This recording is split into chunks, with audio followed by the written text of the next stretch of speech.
it's this massive issue for women and for girls, and it just has such an impact on their lives. Girls, millions of girls aren't in school because they're scavenging for water. It's their job to do that for the family, and so you can imagine what that does. They can expect for the outcomes of their own lives if they aren't able to go to school and are just kind of spending their lives in a pitched battle to make it to the next day.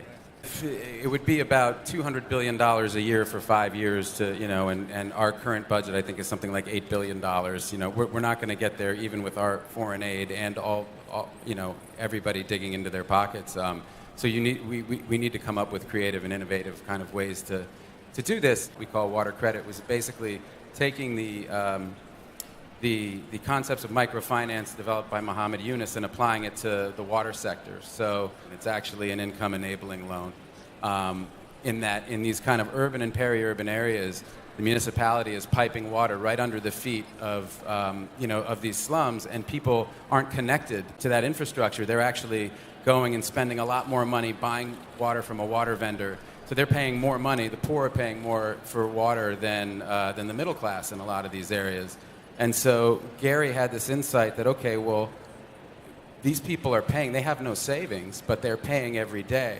In some cases, 25% of their income just for their water.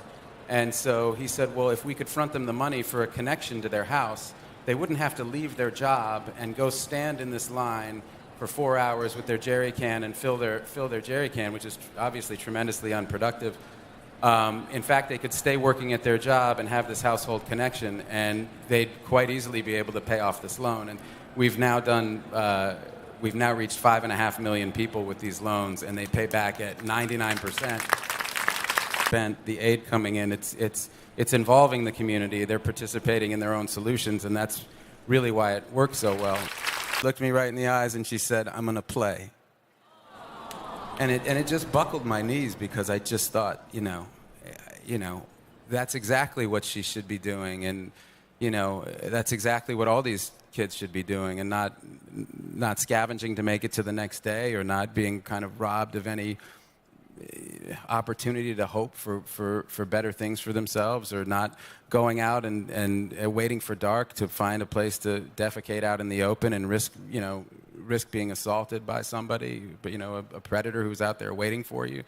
It's just as simple as that. It's a human right, and she deserved that right to clean water and the right to the time to play, because she's a kid.